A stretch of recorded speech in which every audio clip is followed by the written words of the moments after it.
तो आपका टॉपिक था लास्ट वाला एडेप्टिव रेडिएशन। उसमें बेस्ट एग्जांपल दिया था डार्विन फिंचेस का।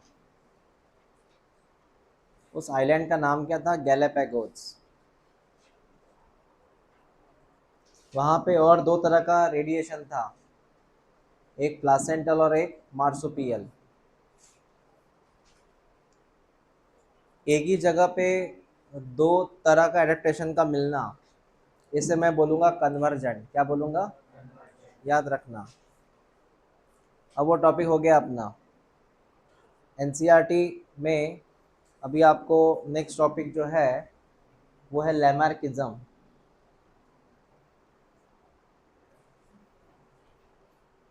यहाँ लिखा हुआ है, आपको पेज नंबर देखना पड़ेगा 118। सबसे लास्ट टू लाइंस, सबसे लास्ट टू लाइंस। तो हम बात करना चाह रहे हैं बेटा लैमार्किज्म की। तो ध्यान से देखिएगा और सुनिएगा, ये है क्या, ये कंसेप्ट क्या है लैमार्किज्म।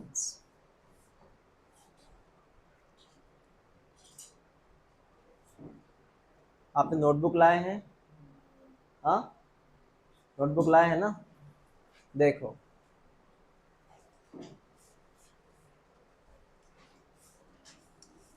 कंसेप्ट का नाम है सर लैमार्किज्म।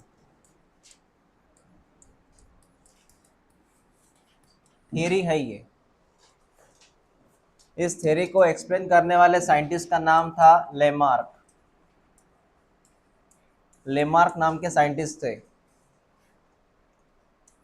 ये फ्रेंच से थे। नेचुरलिस्ट प्रोफेशन था। बाय प्रोफेशनली ये नेचुरलिस्ट थे, नेचर की पढ़ाई करते थे। ठीक है बेटा? हाँ।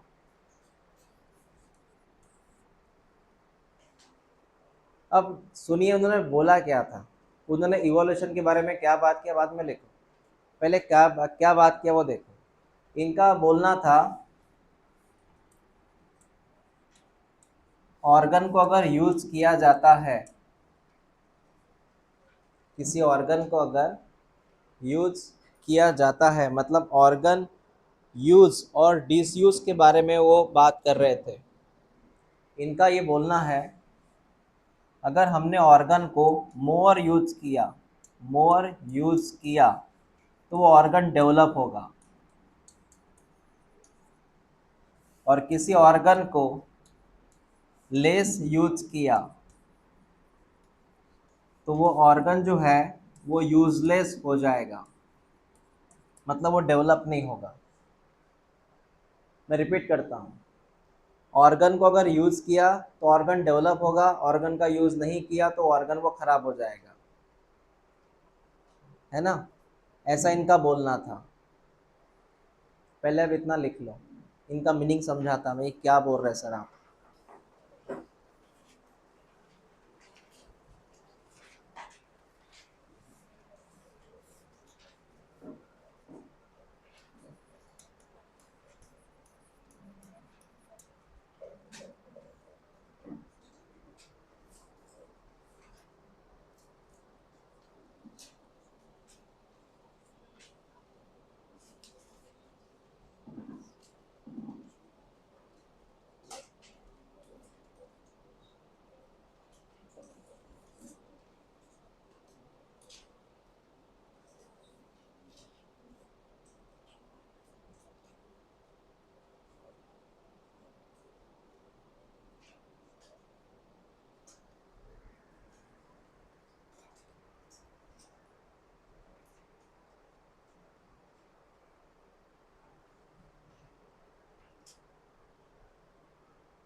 देखो अभी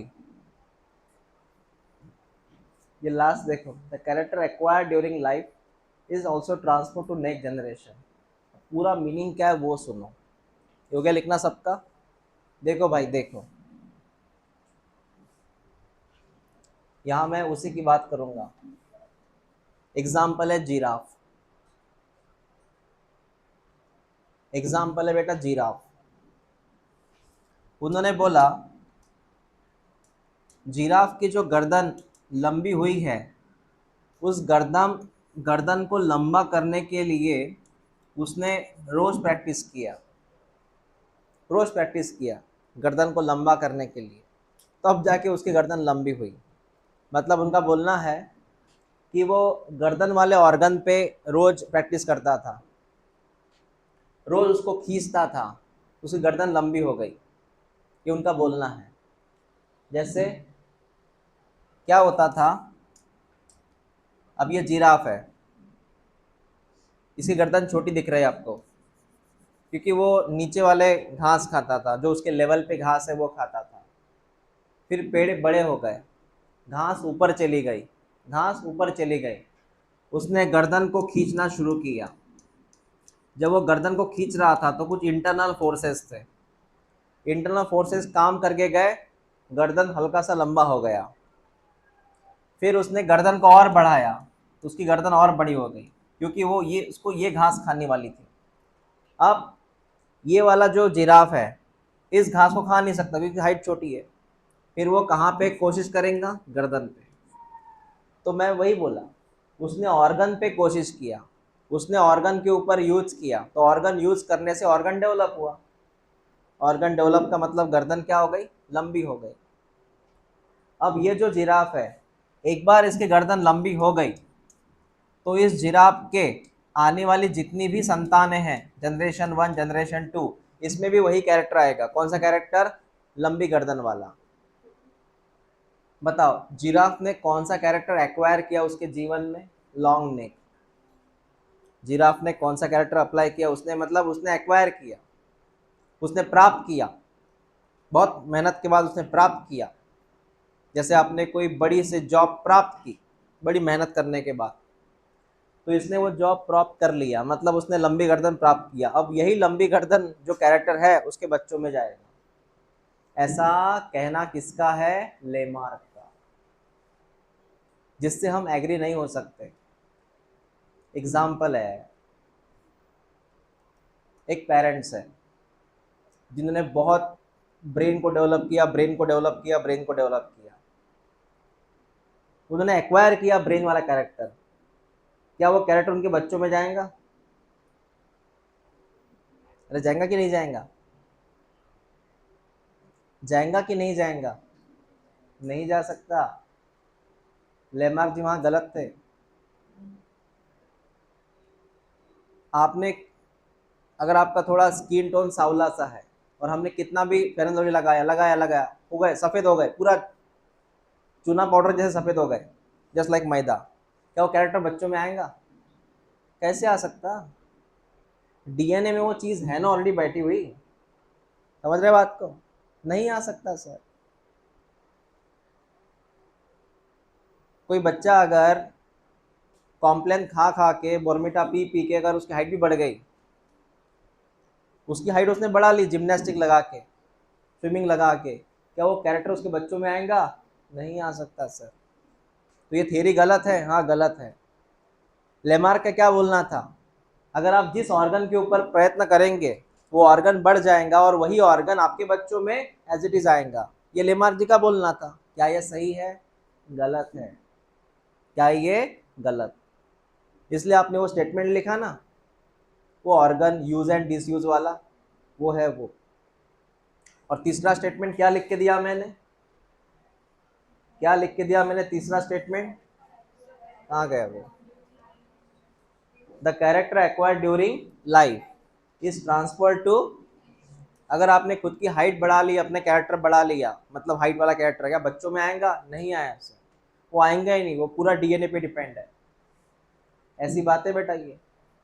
जिस कैरेक्टर, जिस ऑर्गन के ऊपर आप मेहनत करेंगे वो क्या होगा, और जिनके ऊपर मेहनत नहीं करेंगे वो क्या होगा?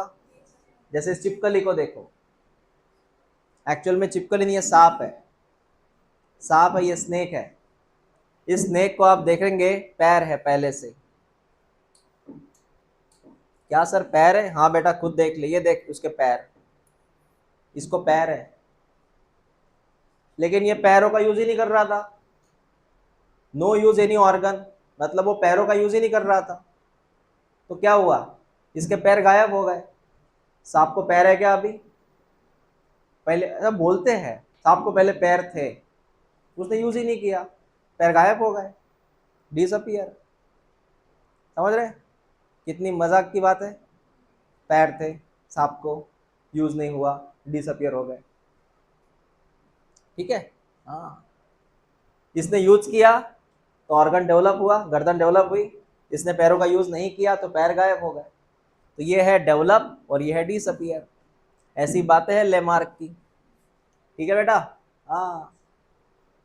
लेमार्किज्म का और एक नाम लिखो जो हेडलाइन लिखा था आपने, a theory of inheritance of acquired character.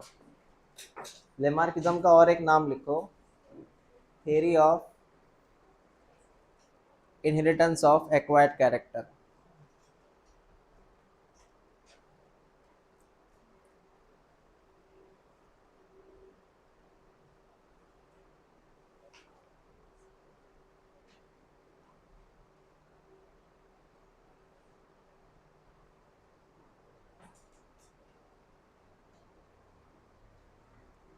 हो गया,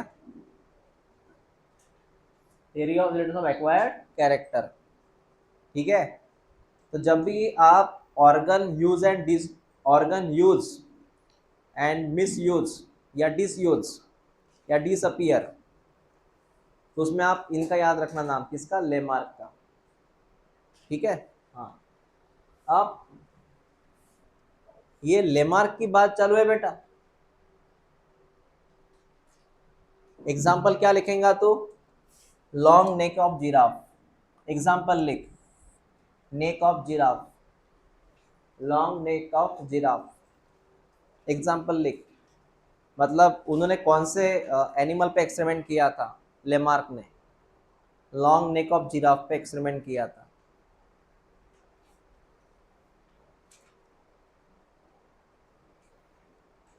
ठीक है, हाँ सर, इतनी बात समझ में आ गई। अब मैं आपको बोलता हूँ, लेमार्क ने बोला था कि आप जिस कैरेक्टर को प्राप्त कर लेते हैं वही बच्चों में आता है। फिर इसके लिए एक साइंटिस्ट आए थे, उन्होंने इनके ऊपर काउंटर अटैक किया था, मतलब इनके अपोजिट में एक्सपेरिमेंट किया था। पता है उन्होंने क्या किया था? उस साइंटिस्ट का नाम है वाइजमैन। क्या नाम है साइंटिस्ट का? इन्होंने लिखा था बेटा जर्म प्लाज्म थ्योरी। इनका थ्योरी का नाम है जर्म प्लाज्म थ्योरी। इन्होंने एक्सपेरिमेंट किया था ऑन माउस, इन्होंने माउस के ऊपर एक्सपेरिमेंट किया था। सर पता है क्या किया था उन्होंने? उन्होंने क्या किया था? ऑन माउस के ऊपर एक्सपेरिमेंट किया था। ही कट टेल ऑफ माउस, उसने माउस की टेल कट कर दी, दोनों की, मदर फादर की, मतलब मेल फीमेल की टेल कट कर दी। अब उनका बोलना है कि अगर मदर फादर की टेल कट हो गई, मतलब मेल फीमेल की टेल कट हो गई, तो कैरेक्टर आ गया ना उनमें? टेल नहीं, टेल है क्या अभी मेल फीमेल को? नहीं। अब वो कैरेक्टर बच्चों में आएगा क्या? वही वो देखना चाहते थे। तो उन्होंने माउस 1, माउस 2, इनसे बच्चा बना माउस 3, और क्या पाया? इस माउस को टेल थी। मतलब माउस 1 की टेल काटी गई, माउस 2 की टेल काटी गई, इनसे जो बच्चा बना इसको टेल क्या होगा? मिली कि नहीं मिली? अरे मिली टेल, टेल थी उसको, टेल थी उसको, क्योंकि ये जानबूझ के काटी गई थी टेल, तो टेल थी। ऐसे उन्होंने बार कम से कम पता एक्सपेरिमेंट 22 बार किया, मतलब 22 जनरेशन तक एक्सपेरिमेंट किया। मतलब पहली पीढ़ी, दूसरी पीढ़ी, तीसरी पीढ़ी, यू नो व्हाट इज पीढ़ी? जनरेशन। ऐसे कितने जनरेशन तक एक्सपेरिमेंट किया? 22 तक। उनको एक भी ऐसा टेल लेस माउस नहीं मिला, सबको ये टेल थी, सबको टेल थी। मतलब ये एक्सपेरिमेंट फ्लॉप है। कौन सा? लेमार्क का एक्सपेरिमेंट फ्लॉप है, लेमार्क का। समझा मैंने क्या बोला? तो नाम लिखो। वाइजमैन, इन्होंने लिखा germ plasm theory.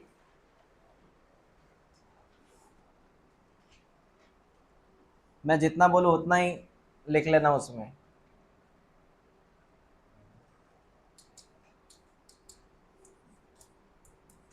He cut mouse tell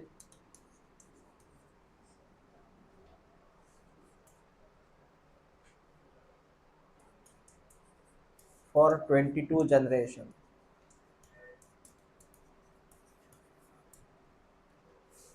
But every time he found tail in mouse, उसको हमेशा माउस में टेल मिली।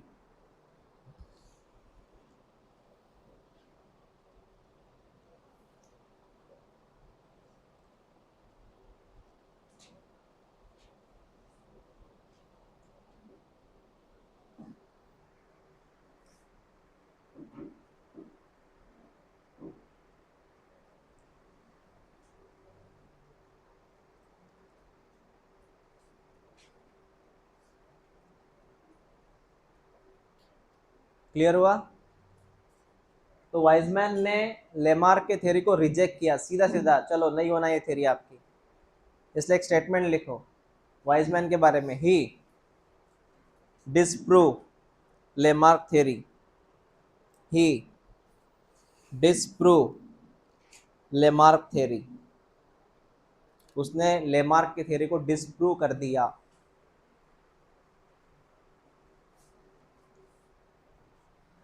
यहाँ पे लेमार्क जी का जो टॉपिक है वो खत्म हुआ बेटा। लेमार्क जी का टॉपिक है, खत्म हो गया। अब जरा आप इस स्टेटमेंट को देखो, ये टॉपिक ओपन करो, लेमार्क के बाद वाला है।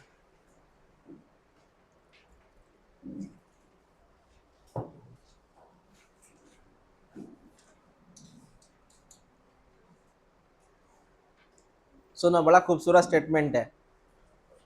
इज इवोल्यूशन अ प्रोसेस और द रिजल्ट ऑफ प्रोसेस?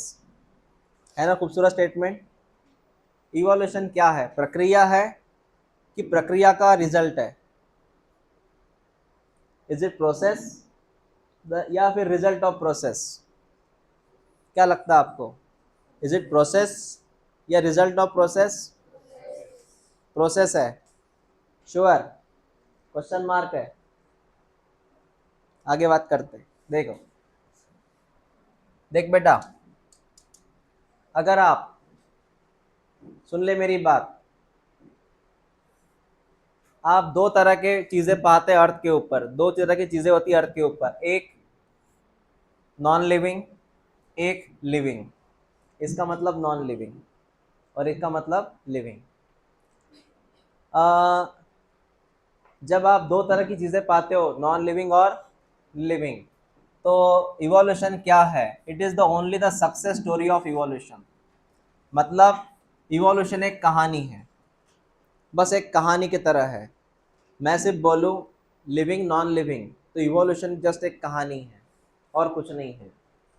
लेकिन अगर मैं ऐसा बोलूं, व्हेन, मेरे स्टेटमेंट की तरफ ध्यान देना, यहां से बोल रहा हूं मैं, when we describe the story of this world, अगर मैं दुनिया की कहानी बताऊं, मैं लाइफ की नहीं, मैं दुनिया की कहानी बताऊं। मैं कहानी किसकी बताऊं? दुनिया की। अगर मैं दुनिया की स्टोरी एक्सप्लेन करूं, तो इवोल्यूशन प्रोसेस है। याद रखें स्टेटमेंट को, याद रखना। अगर मैं दुनिया की कहानी एक्सप्लेन करूं, मैं दुनिया की कहानी बोलूं, तो इवोल्यूशन प्रोसेस है। तो एक याद रखना, इवोल्यूशन प्रोसेस कब है? जब मैं दुनिया के बारे में कुछ बताऊं। उसमें मैंने लाइफ ऐड नहीं किया बेटा, सिर्फ मैं दुनिया के बारे में बताओ, तो इवोल्यूशन क्या है? प्रोसेस। लाइन टिक करो। वो किया आपने लाइन टिक?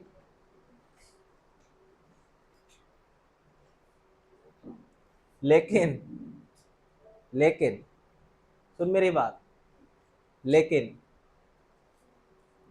अगर मैं अगर मैं कहानी वाली स्टोरी बताओ जो अर्थ के ऊपर हो रही है, इसमें बहुत फर्क है। लेकिन अगर मैं कहानी वाली मतलब मैं लाइफ वाली स्टोरी बताओ, लाइफ वाली स्टोरी बताओ, दुनिया की स्टोरी नहीं, अगर मैं लाइफ वाली स्टोरी बताओ, क्या बताओ, लाइफ वाली स्टोरी बताओ जो अर्थ के ऊपर हो रही है बेटा, तो उस समय मुझे पता चलेगा कि इवोल्यूशन जो होता है वो एक रिजल्ट है। क्या है वो? Result. It's not a process, वो क्या है? रिजल्ट। और प्रोसेस को मैं बोलूंगा नेचुरल सिलेक्शन। क्या बोलूंगा? वंस अगेन सुन, मैं दुनिया की कहानी बताऊं तो इवोल्यूशन प्रोसेस है, मैं लाइफ की कहानी बताऊं तो इवोल्यूशन रिजल्ट है। लेकिन प्रोसेस क्या है फिर? पर प्रोसेस कौन है? Natural selection. प्रोसेस कौन है? उसका रिजल्ट इवोल्यूशन है। तो रिपीट कर, अगर मैं लाइफ की कहानी बताऊं, ये तीन चीजें एक साथ जोड़, मैं लाइफ की कहानी बताऊं तो प्रोसेस कौन हुई? उसका रिजल्ट कौन है? कॉन्सिक्वेंस का मीनिंग होता है इफेक्ट। मतलब नेचुरल सिलेक्शन एक प्रोसेस है, उसका असर इवोल्यूशन है। रिपीट कर एक बार, तीन चीजें जोड़, अगर मैं लाइफ की कहानी बताऊं तो प्रोसेस कौन हुई? Natural selection. उसका फिर इफेक्ट कौन है या निकाल कौन है? इवोल्यूशन। खत्म।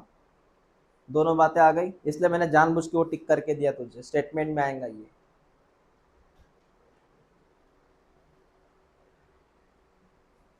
लेकिन ये लास्ट वाला जो प्रोसेस है, ये वाला, ये आपको लास्ट एक क्वेश्चन मार्क देके चला जाता है। सर क्या क्वेश्चन मार्क देता है?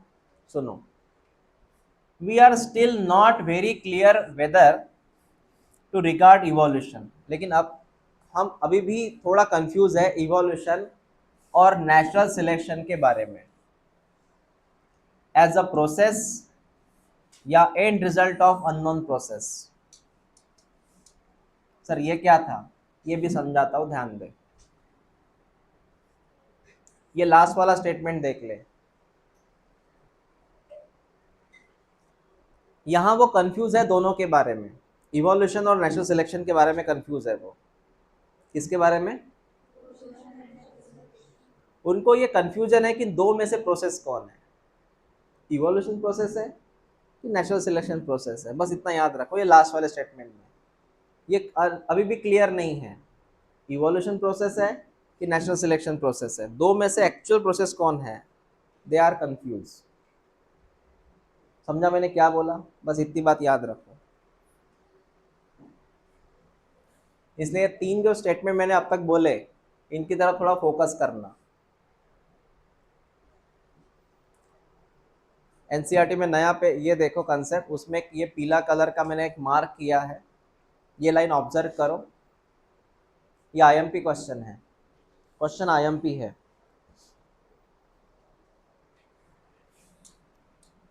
देखो बेटा, एक महान साइंटिस्ट होके गए थे जिनका नाम था, उन्होंने पॉपुलेशन के ऊपर वर्क किया था, जिनका नाम था बेटा थॉमस माल्थस। क्या नाम था? इन्होंने पॉपुलेशन के ऊपर वर्क किया था, इन्होंने पॉपुलेशन के ऊपर, पॉपुलेशन ऐसा होना चाहिए, पॉपुलेशन कम हो रहा है, पॉपुलेशन बढ़ रहा है, कुछ होते हैं साइंटिस्ट जो पॉपुलेशन के ऊपर काम करते हैं, पॉपुलेशन का बढ़ना, पॉपुलेशन का कम होना, रेशो निकालना, स्टैटिस्टिक्स करना। तो ये थॉमस माल्थस का पूरा जो रिसर्च था वो पॉपुलेशन के ऊपर था, और उनके रिसर्च को देख के हमारे ये साइंटिस्ट इन्फ्लुएंस हुए थे, जिनका नाम था डार्विन। मतलब पॉपुलेशन के ऊपर किसका प्रोजेक्ट था? उसको देख के कौन प्रभावित हुए थे? ये बात याद रखो।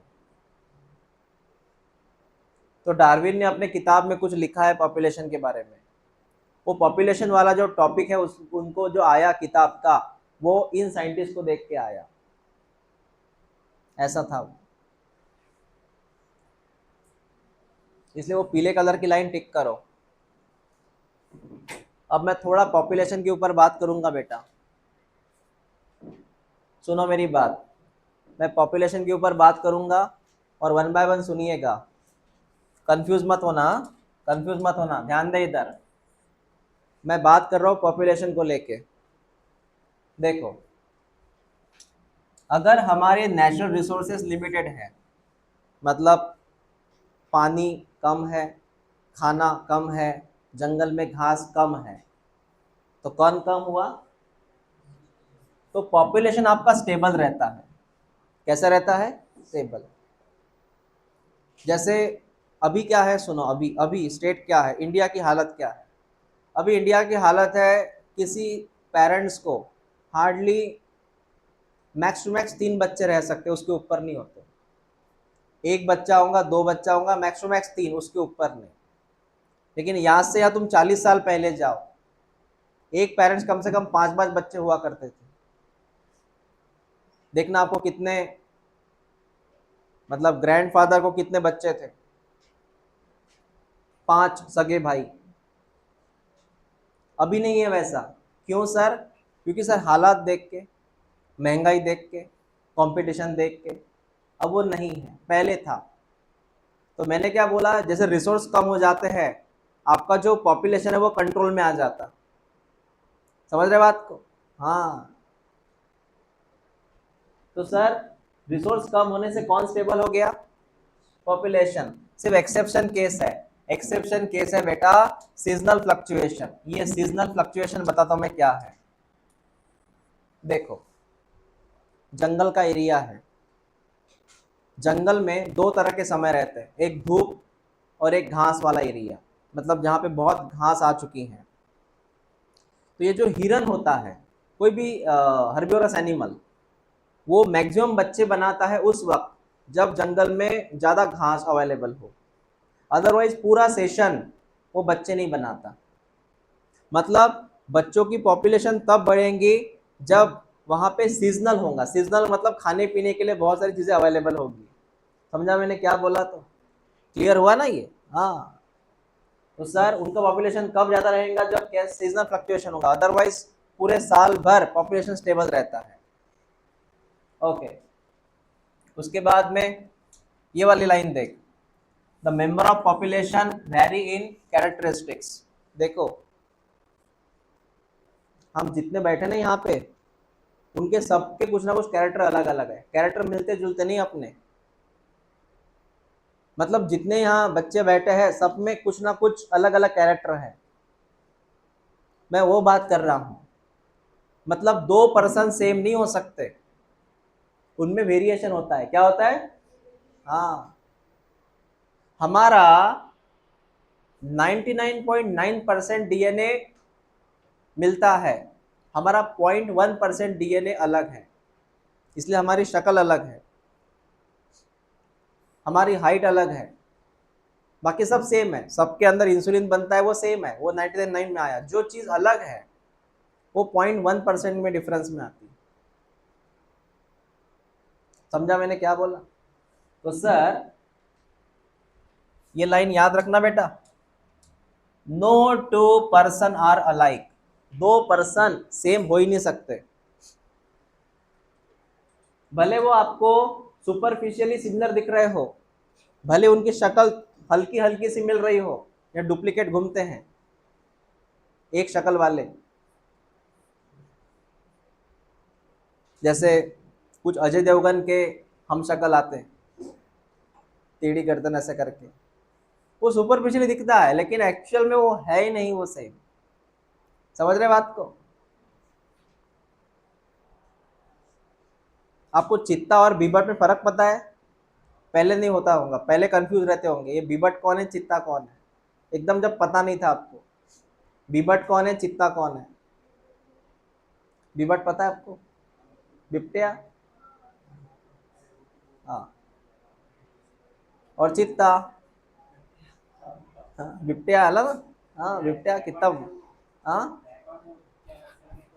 बिबटिया 3 चीजें है उसमें। सुनो सुनो, नहीं बात सही है उसकी, 3 चीजें उसमें।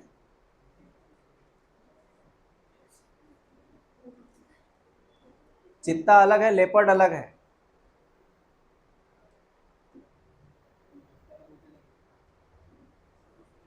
तूने क्या बोला? लेपर्ड कैसा दिखता? हाँ,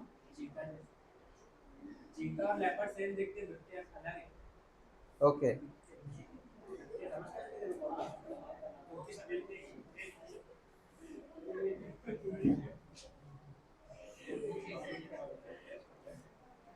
चित्ते को इंग्लिश में क्या बोलते हैं?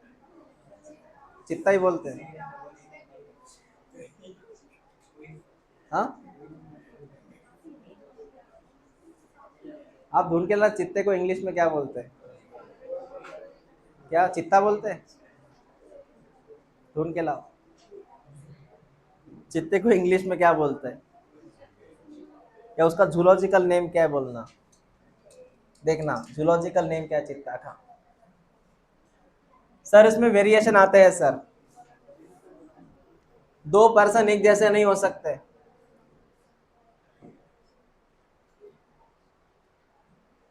हाँ, चलो ये लाइन सुनो। अभी ये पूरा पॉपुलेशन का टॉपिक है, ये पढ़ते से थोड़ा आपको बोर सा लगेगा, लेकिन ये आईएमपी है, पॉपुलेशन का टॉपिक चल रहा है बेटा। सर पॉपुलेशन की साइज ग्रो हो सकती है, एक्सपोनेंशियल ग्रो हो सकती है सर। ओके, हाँ, एवरीबडी रिप्रोड्यूस मैक्सिमली। अगर रिप्रोडक्शन ज्यादा हुआ तो एकदम से सर, एकदम से पॉपुलेशन ग्रो अप करेगा। जैसे एग्जांपल सुन बेटा, एक प्लेट है, एक प्लेट है, इस प्लेट में मैंने पेट भर के यहाँ पे मीडिया ऐड किया, मतलब भोजन ऐड किया। मीडिया मतलब खाना। उसमें क्या होगा, शुरू में एक बैक्टीरिया ग्रो होगा, एक ही बैक्टीरिया शुरू में ग्रो होगा, लेकिन उसको खाना बहुत मिलेगा। जब खाना बहुत मिलेगा तो ज़्यादा रिप्रोड्यूस करेगा वो, मतलब एक के दो, दो के चार बनेंगे। तो इनका पॉपुलेशन धीरे धीरे क्या हो रहा है बेटा, ग्रो हो रहा है। वो भी कैसे, तेजी से। कैसे ग्रो हो रहा है, क्योंकि खाने के लिए बहुत है। उसी तेजी को मैं यहाँ पे नाम दूं बेटा एक्सपोनेंशियल। क्या नाम दूं? हाँ, आपको क्लियर हुआ मैंने क्या बोला? तो एकदम से सर इनके पॉपुलेशन में ग्राफिकली एकदम से उछाल आया सर, देख एकदम से। इसको बोलते हैं एक्सपोनेंशियल ग्रोथ। ग्रोथ तीन तरह की होती है, सुन मेरी बात बेटा, सुन ले। पहली होती है फास्ट ग्रोथ, स्लो ग्रोथ। क्या बोलते हैं इसको? स्लो। इसको बोलते हैं एकदम फास्ट ग्रोथ, इसका नाम है एक्सपोनेंशियल, मतलब एकदम से फास्ट ग्रोथ। और ग्रोथ वापस क्या हो जाती है, कम हो जाती है, स्टेबल हो जाती है। ऐसा होता है ग्रोथ का केस। सर ये एक्सपोनेंशियल ग्रोथ आ गई सर, ये आ गया बेटा बैक्टीरियल पॉपुलेशन में। ठीक है, हाँ, ऐसे होता है sir. But the fact that population size in reality are the limited. अब मेरी बात सुन, एक बात बता, एक बात बता, पॉपुलेशन हमेशा ही बढ़ता रहेगा क्या ऐसे? ये रियलिटी में नहीं है सर। मतलब ये कंसेप्ट अगर आप रियल में देखोगे तो ऐसा नहीं होता। आप किसी का भी एग्जांपल लो, कंटिन्यू पॉपुलेशन बढ़ सकता है क्या? वहां पे सर लिमिटेशंस आते हैं। पॉपुलेशन किसी का भी कंटिन्यू नहीं बढ़ता। जैसे जंगल में हिरन कंटिन्यू बढ़ते जा रहा है क्या? जैसे एक, अभी एक 10,000 है, बाद में 20,000, बाद में 1 लाख, 2 लाख, 1 करोड़, 2 करोड़, ऐसे होते जा रहे हैं क्या वो? अभी नहीं सर, कहीं ना कहीं उनको लिमिटेशंस है। मतलब प्रैक्टिकली ये बात पॉसिबल नहीं कि आपका पॉपुलेशन बढ़ती जा रहा है, बढ़ती जा रहा है। प्रैक्टिकली नहीं पॉसिबल, थियोरेटिकली है। इसीलिए उन्होंने बोला है प्रैक्टिकली। फैक्ट का मतलब प्रैक्टिकली। प्रैक्टिकली आपकी पॉपुलेशन साइज हमेशा स्टेबल रहेंगी। क्या रहेंगे बेटा? मतलब लिमिटेड रहेंगी। आपकी पॉपुलेशन साइज प्रैक्टिकली अगर मैं बताऊं तो लिमिटेड रहेंगी। क्यों रहेंगी आपकी पॉपुलेशन साइज लिमिटेड? बिकॉज वहां पे क्या है, कंपटीशन है। कंपटीशन काहे के लिए है बेटा? आपकी जो पॉपुलेशन है वो अनलिमिटेड नहीं हो सकती प्रैक्टिकली। प्रैक्टिकली पॉपुलेशन लिमिटेड होनी चाहिए। क्या होनी चाहिए? मतलब होती है। उसका एकमेव कारण कौन सा है? कंपटीशन। बताओ आज यहाँ जनरेशन में, अपने इंडिया में या किसी पॉपुलेशन में, जैसे चाइना में तो अभी नॉर्म चालू है, हम दो हमारा एक ही है। इंडिया में हम दो हमारे दो, या हम दो हमारा एक, है ना। इसके पहले वो कंसेप्ट अलग था। लेकिन जहाँ ये पॉपुलेशन का, अभी ये पॉपुलेशन से देखो क्या क्या हो रहा है। गवर्नमेंट की सीट जो है जितनी है उतनी है, ज़्यादा बढ़ गई नहीं है, कंपटीशन बढ़ते जा रहा है। पहले 400 पे एडमिशन मिलती थी, अब वो 500 हो गए, अब 600 हो गए। कंपटीशन जिस लेवल पे बढ़ रही है, अब ये चीज़ें जो है लिमिटेड में आ रही है। ऐसे होता है बेटा ये। तो एक काम करिए, पूरा पैराग्राफ टिक कर आईएमपी कर इसको। ये तुझे स्टेटमेंट में आएगा बेटा, स्टेटमेंट में आएगा ये, बड़ा खतरनाक है।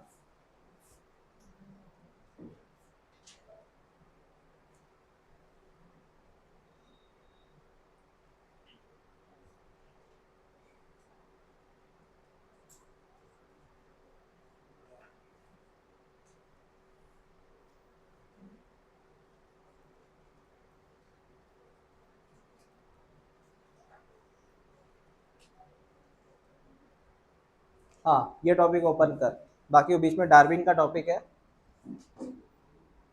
Open this topic.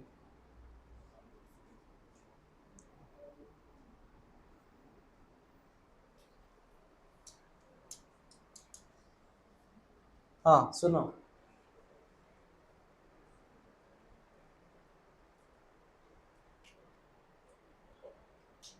एक मिनट। हाँ नहीं, इसके पहले और एक था ना ये टॉपिक, इसके पहले, हाँ सॉरी सॉरी, एक डार्विन का भी टॉपिक है इसके पहले, ये वाला।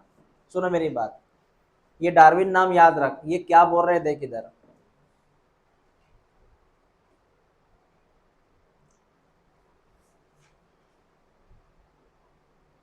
देख बेटा, एक ए नाम की प्रजाति है, एक बी नाम की प्रजाति है। ऐसे दो प्रजातियां हैं, ए और बी नाम की प्रजातियां हैं। ये जो ए नाम की प्रजातियां है, इसके अंदर एक चीज आ गई, वेरिएशन। क्या आ गए? समय के अकॉर्डिंग उसने खुद में वेरिएशन लाए, लाए। तो ए नाम की जिसने खुद के अंदर वेरिएशंस लाए, और वेरिएशंस की वजह से वो चीज़ों को यूज़ कर रही है। जैसे एग्जाम्पल, आप साउथ इंडिया गए, आपने बोला मुझ में कुछ चेंजेस मुझे लाने हैं, क्योंकि यहाँ पे रोटी तो मिलती नहीं, यहाँ पे अलग ही खाना है। आपने खुद में वो हैबिट लाया, कौन? रिसोर्स के अकॉर्डिंग आपने अंदर है वो चेंजेस लाए, तो आप सर्वाइव कर गए। क्या कर गए? अरे जैसा फूड है वैसे आपने खुद के अंदर चेंजेस लाए ना, बराबर है? फिर वही बात कर रहा मैं, जैसे रिसोर्स अवेलेबल है वैसे आपने खुद के अंदर चेंजेस लाए। वो डार्विन फिंचेस, याद है? याद है? पहले वो फिंचेस सीड ईटिंग वाला था, लेकिन जहाँ चला गया वहाँ पे सीड नहीं थे, वहाँ पे इंसेक्ट था, तो उसने खुद के अंदर चेंजेस लाए, हो गया एडप्ट, उसने खुद की बिग चेंज किया। सर वही कंसेप्ट है यहाँ पे। ये ए नाम का एनिमल है, मतलब प्रजाति ये भी है, इसने खुद के अंदर चेंजेस लाए, उसने जैसे रिसोर्स है वो यूज किए, और वो बेटर एडप्ट हुआ। बेटा कैसे एडप्ट हुआ? हाँ, अगर ये एडप्ट हुआ अच्छे से, तो ये क्या करेगा? सर्वाइव करेगा, और सर्वाइव करेगा तो रिप्रोड्यूस करेगा, और रिप्रोड्यूस करेगा तो बहुत सारी प्रोजेनी छोड़ के जाएगा। तो देख कहानी कैसी है, इसने खुद के अंदर एडाप्ट किया, एडप्ट किया, तो ये क्या करेगा? सर्वाइव करेगा, तो क्या करेगा? रिप्रोड्यूस, बच्चे बनाएगा, बच्चे बनाएगा, मोर प्रोजेनी बनाएगा, तो उसकी प्रजाति क्या रहेंगे? जीवित रहेंगी। उसकी प्रजाति क्या रहेंगी? वही तो बोला उन्होंने, अगर उसने एडप्ट किया खुद को, तो वो क्या करेगा सर? वो बहुत सारे ये बनाएगा, प्रोजेनी बनाएगा, लिव मोर प्रोजेनी, मतलब वो जितना जिएगा उतना वो प्रोजेनी बनाते जाएगा, उसके बच्चे बनाते जाएगा जितना वो जिएगा। और जीने के लिए उसको खुद के अंदर क्या करने चाहिए? Changes, that is called as variations. आपको डार्विन की बात समझ में आ गई? और ए वाले, ये बी वाले बंदे ने खुद के अंदर चेंजेस नहीं किए, तो वही खत्म हो गया वो। ऐसी बातें है बेटा ये। तो ये बात थी डार्विन जी की। Hence, for the period of time over many generations, survival will leave more progeny, and this would be the change in population characteristics, and hence the new appear arise, मतलब नया प्रजाति बनने की तरफ है वो नया प्रजाति बनने की तरफ है। मतलब वो जीवित रहा, वो सर्वाइव किया, उसने बच्चे बनाए, फिर बच्चे जीवित रहे, उसमें से कुछ मर गए, जो जीवित बच्चे हैं उन्होंने और बच्चे बनाए, उसमें से कुछ मर गए, जो बचे हुए बच्चे थे उसने और बच्चे बनाए। इसे करते करते जो आखिरी में जो बच्चे बने, वो एक नए प्रजाति बन के आते हैं। क्या बन के आते हैं? नए प्रजाति बन के आए, न्यू स्पीसीज बन के आते हैं वो। कहानी क्लियर हो गई आपको? ये कोई डाउट है यहाँ तक? ये थ्योरी जो थी ना बेटा, ये लैमार्क की बाद वाली थ्योरी थी, अबाउट पॉपुलेशन वाली थ्योरी थी। उसके बाद एक थ्योरी देखेंगे, फिनिश करेंगे। थ्योरी का नाम बेटा है मैकेनिज्म्स ऑफ इवोल्यूशन। क्या नाम है इसका? है क्या बराबर? आपको पता है हम कैसे कैसे पढ़ रहे हैं, तो कैसे कैसे जा रहे हैं, तो घर में पढ़ना वो चीज़ें वो जरूरी है। थ्योरी है क्या पढ़ा रहा हूँ मैं तो। चलो, तो सर ये इवोल्यूशन कैसे होता है बताइए, क्या मैकेनिज्म है बेटा इसका? तो इसके लिए कुछ बातें हैं वो याद रख। पहले मैं हमको थोड़ा हिस्ट्री में लेके जाता हूँ। कम से कम ये बात है 18 सेंचुरी की, 19 सेंचुरी की बात है बेटा। ये बात है 19 सेंचुरी की। वहाँ दो प्रकार के साइंटिस्ट थे। एक का नाम था मेंडल, एक का नाम था बेटा मेंडल, दूसरे का नाम था डार्विन। एक का नाम मेंडल, एक का नाम डार्विन। अब दोनों का जो काम है लगभग यही था कि नया प्रजाति कैसे बना, नया प्रजाति। आपको पता है मेंडल जी ने काम किया था पी प्लांट के ऊपर। P plant, monohybrid cross, dihybrid cross, वो मटर, पीला मटर, लाल मटर, छोटा मटर, याद है? हाँ, प्रोजेनी F1 F2 जनरेशन। तो सर उन्होंने एक काम किया था। तो उन्होंने एक चीज़ बोली थी, मेंडल जी ने एक बात बताई थी कि एक पीढ़ी से दूसरे पीढ़ी में जो जाता है वो क्या होता है, एक से दूसरे में जो जाता है वो क्या होता है। उन्होंने बोला था वो फैक्टर होता है। क्या होता है? और इसी फैक्टर को हम आज के टाइम में जीन बोलते हैं। क्या बोलते हैं बेटा? पेरेंट्स से आपके अंदर आते क्या है? पेरेंट्स से आपके अंदर आते बेटा जीन्स। क्या आते हैं? चाहे वो कोई भी कैरेक्टर वाला हो, आंखों का कलर जीन्स, नाक का शेप जीन्स, कान का आकार जीन्स, हेयर का पैटर्न जीन्स, आपकी height genes, skin colour genes, चेहरे का आकार जीन्स। जैसे आपका जो चेहरा होता है वो मैच करता है, 100% मैच नहीं करता लेकिन थोड़ा बहुत मैच करता है आपके पेरेंट्स के चेहरे को। वो क्या है? वो जीन ही है बेटा, जीन्स है वो, है ना? हाँ। तो मेंडल जी ने एक प्रोजेक्ट पे काम किया था जीन्स के ऊपर। उस समय उनको ये नहीं पता इनको जीन्स बोलते, उन्होंने बोला फैक्टर होता है। क्या होता है? जो एक से दूसरे में ट्रांसफर होता है, एक पीढ़ी से सेकंड पीढ़ी में, उन्होंने फैक्टर बोला था। तो मेंडल जी ने एक्चुअली वर्क किया था बेटा स्पेसिएशन पे। बेटा स्पेसिएशन का मतलब है फॉर्मेशन ऑफ न्यू प्रजाति या formation of new species. What is speciation? नया प्रजाति का बनना। जैसे आज हम होमो सैपियन सैपियन है, हम न्यू प्रजाति है बेटा। कौन है हम? होमो सैपियन सैपियन है अपन। तो स्पेसिएशन के ऊपर काम किया था मेंडल जी ने। लेकिन मैं आपको एक चीज समझा दूं, दुनिया में कुछ चीजें ऐसी है जो उस समय के लिए होती है, लेकिन उस समय के लिए वो छिप जाती है, लेकिन वो दुनिया में बाद में जरूर आती है। सर समझा नहीं? क्या बोला आपने? समझाता हूँ। दो साइंटिस्ट एक टाइम पे काम कर रहे थे। जो डार्विन जी थे, मैंने पहले बोला ये काफी रीच थे, इनकी पहुंच काफी बड़ी थी, मतलब खानदानी तो रईस थे, इनकी पहुंच भी काफी बड़ी थी। ये महान साइंटिस्ट करके, मतलब वहां पे सबको पता था। और वहां पे एक पेपर आता था, एक रिसर्च पेपर, ये अपना न्यूज़पेपर नहीं, रिसर्च पेपर, जहाँ पे अपना रिसर्च पब्लिश होता है। तो इनके प्रोजेक्ट जो है वो पेपर में पब्लिश होते थे, मेंडल जी का बिल्कुल नहीं हुआ था। तो लोगों के पास इनकी खबर नहीं पहुंची थी। तो इनका एक डोमिनेंस ही था, उनका एक, डार्विन जी का, खतरनाक। मतलब इनकी चलती थी, इनकी नहीं चलती थी। इसलिए दुनिया को पता ही नहीं कि मेंडल जी ने उस, मैं 19वीं सेंचुरी की बात कर रहा, क्या किया पता ही नहीं, क्योंकि पब्लिश नहीं है ना? और डार्विन जी के बारे में पता था। तो डार्विन जी ने भी एक ही प्रोजेक्ट पे काम किया था, वो है स्पेसिएशन, मतलब नया स्पेसिस कैसे बना। अब इनका ये बोलना है, क्या डार्विन जी ने अलग अलग साइंटिस्ट की राय ली?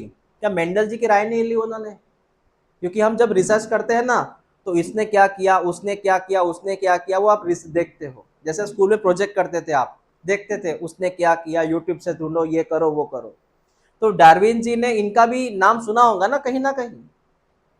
लेकिन ये इतिहास ऐसा बोलता है कि डार्विन जी ने दो बातें की होंगी। एक तो उन्होंने मेंडल जी को इग्नोर किया, सीधा सीधा क्या कर दिया, इग्नोर। या फिर वो साइलेंट रहे, उनको पता है कि मेंडल क्या कर रहे हैं लेकिन वो शांत रहे। दो बातें हैं, समझा। एक तो इनको पता है कि इन्होंने क्या किया, वो शांत रहे, या फिर उसको इग्नोर कर दिया। कौन मेंडल, मैं नहीं जानता। दो बातें। या उनको पता डार्विन जी को बड़ा काम अच्छा कर रही है। मेंडल यहां से थे, ऑस्ट्रिया से, ऑस्ट्रेलिया नहीं, ऑस्ट्रिया से थे।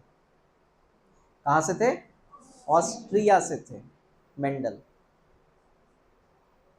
और ये इंग्लैंड से थे। नजदीक नजदीक है, समझ रहे हैं? ऐसा होता है बेटा। लेकिन मेंडल जी की बात सर कब पता चली दुनिया को? मेंडल जी की बात दुनिया को मेंडल जी की डेथ हो गई थी। मेंडल जी की बात दुनिया को पता चली बेटा 20th सेंचुरी में। कब पता चली? मेंडल जी ऐसा करके गए थे करके, मतलब उनके डेथ के बाद पता चला कि इतने महान साइंटिस्ट हो गए थे अपने पूरे दुनिया में मेंडल जी। तो कुछ बातें जब जी रहे हो तब नहीं होती, मरने के बाद लोग फिर वाह वाह बोलते हैं। रूल है दुनिया का। डेथ के बाद बोलते हैं क्या अच्छा काम किया उसने। जब जीवित थे तो कोई नहीं पूछ रहा था। संसार का रूल है। हाँ, आप इमोशनल मत हो जाओ। आप क्यों इमोशनल हो रहे हो? बोला मैंने, से होता है।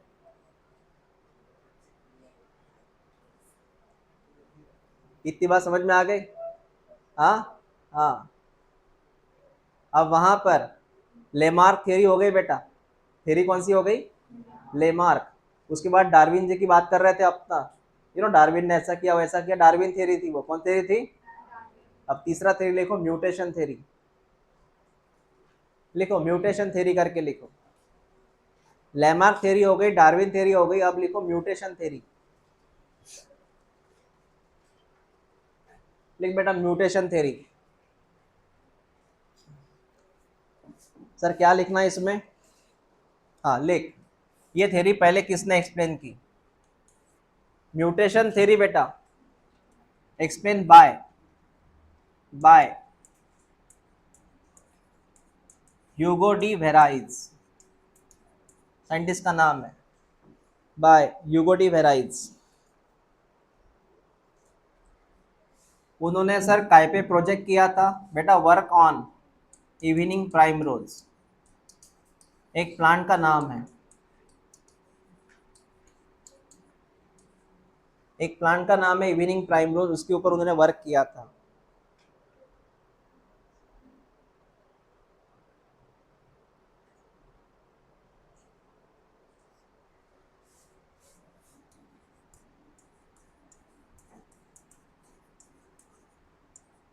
इसका और एक नाम है पोइनोथेरा। इसका एक्स्ट्रा नाम लिख ले।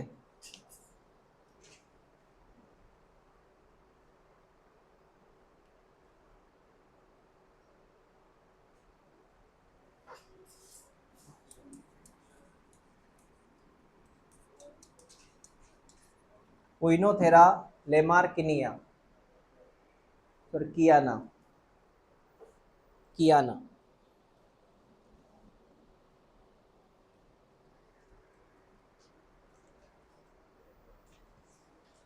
मैं जो पढ़ाने जा रहा हूँ ना आपको, ये आईएमपी है। यहाँ से सवाल डायरेक्ट आते हैं, इसलिए फोकस मत हटाना खुद का। ध्यान रखो इधर, ध्यान दो इधर। बोलो mutation theory explain by, they work on which plant? पता है खूबसूरत प्लांट की खासियत क्या है? ये शाम के वक्त खिलता है। उसको फूल कब खिलते हैं? इसके फूल खिलते बेटा 4 बजे, शाम के 4 बजे खिलते हैं ड्यू टू लाइट्स। इसके ऊपर लाइट का असर होता है, उसको उतना ही लाइट चाहिए, इसलिए वो इसको प्राइम रोज बोलते हैं। इवनिंग का मतलब वही होता है, 4 बजे ये फूल खिलेंगे इसके। ओके सर बताइए इन्होंने क्या किया था? सुन बेटा, कहानी सुन इनकी, कहानी सुन। इन्होंने प्लांट के ऊपर काम किया था। उन्होंने क्या किया, जैसे पेरेंट्स है,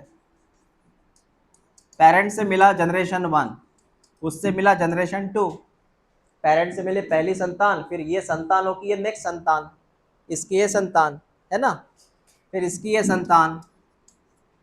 तो उनको ये फील हुआ कि पेरेंट जो थे, मेरी बात समझना, पेरेंट्स को बेटा पिंक कलर के फ्लावर थे। कौन से फ्लावर थे? तो उनका जो पहला बच्चा है, मतलब पहला प्लांट जो मिला वो पिंक कलर के फ्लावर वाला मिला, लेकिन जो सेकंड मिला ना बेटा, उसको डायरेक्टली येलो कलर के फ्लावर आ गए। अरे ऐसा कैसे हुआ? अरे भाई, पिंक का लाल बनेगा, सफेद बनेगा, येलो डायरेक्ट। ये बहुत बड़ी बात हो गई ना। हाँ, कि पिंक पिंक से डायरेक्ट कौन सा कलर मिला? येलो कलर मिला। उन्होंने बोला अरे ये तो मिरेकल हुआ, ये इसको इवोल्यूशन बोलते हैं अपन, मतलब एक नया प्रजाति बन के आया, that's evolution, that's called as. फिर ऐसा क्या हुआ कि एकदम से येलो कलर का फ्लावर मिला पिंक से? तो उन्होंने बोला यहां पर हो चुका है बेटा इवोल्यूशन, और उसका जो कारण है वो म्यूटेशन कारण है। कौन सा कारण है? म्यूटेशन का मतलब है डीएनए में होने वाले बदलाव। What is mutation? हो सकता है पिंक कलर का फ्लावर है, उसके डीएनए में चेंज हुआ हो, डायरेक्ट येलो कलर बन गया हो। समझ रहे बात को? ये ह्यूगो डी वेरेज का स्टेटमेंट है कि इवोल्यूशन होता है कैसे? इवोल्यूशन होता है कैसे? Sudden change. इतना चेंज। अब देखो, उन्होंने पूरा फोकस किया था इसी के ऊपर, उनका डायरेक्ट बोलना था, डायरेक्ट झगड़ा था डार्विन के साथ। देखो डार्विन जी, ऐसा है, आप बोल रहे मिलियंस ईयर के बाद इवोल्यूशन होगा, मिलियंस ईयर के बाद प्रजाति बदलेगी, क्योंकि डार्विन जी का वही बोलना था। डार्विन जी का यह बोलना था कोई प्रजाति को चेंज होने में बहुत समय लगता है, मिलियंस ईयर लगते हैं।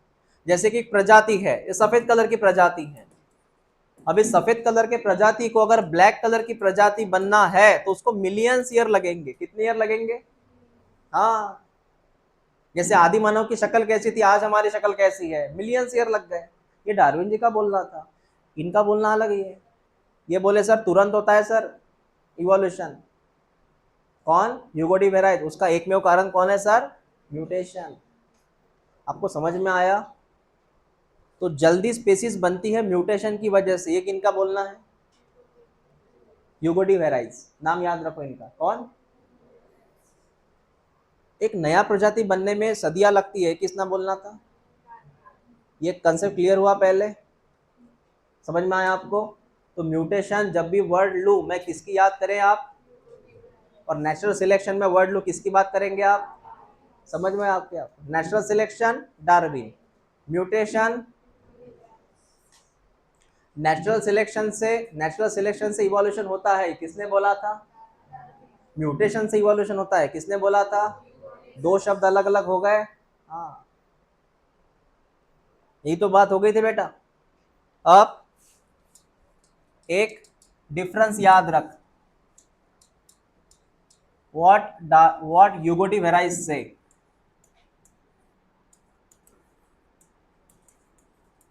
What Darwin say about evolution. ये झगड़ा जो है ना इनका, ये इवोल्यूशन के वाले केस में है। अब मेरी बात सुन, ह्यूगो डी वेराइज बोल रहे थे कि जो इवोल्यूशन नाम की स्टेट है, जो इवोल्यूशन होता है, ये रैंडम प्रोसेस है और ये डायरेक्शन लेस है, इसका कोई डायरेक्शन नहीं है। लेकिन डार्विन जी बोल रहे थे इवोल्यूशन एक सिलेक्टिव प्रोसेस है और ये डायरेक्शन के साथ चलती हैं।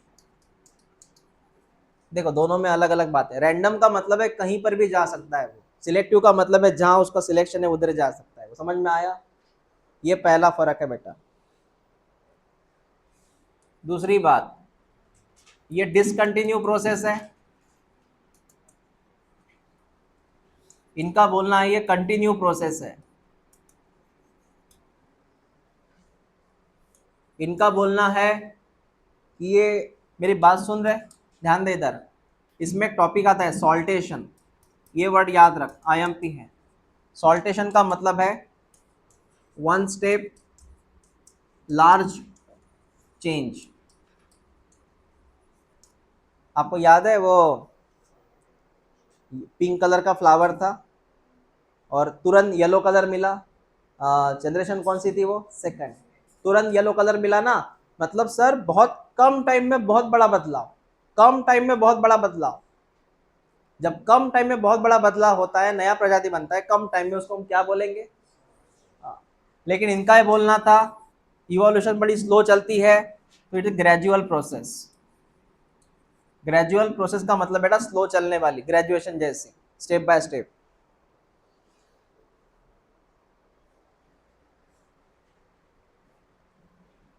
तो ये कुछ बातें हैं, याद रखो।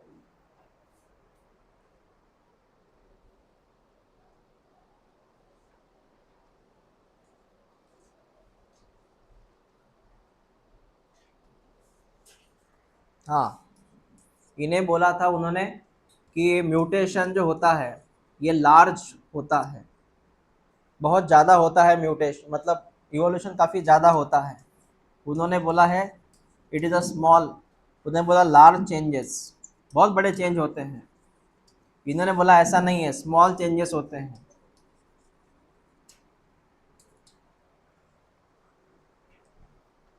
तो इनका झगड़ा याद रखो बेटा, भूलना मत,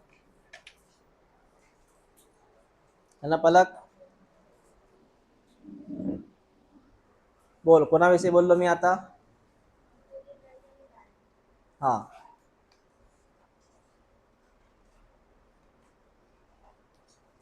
अभी के अभी लर्न करो इसको, अभी के अभी लर्न करो एज इट इज।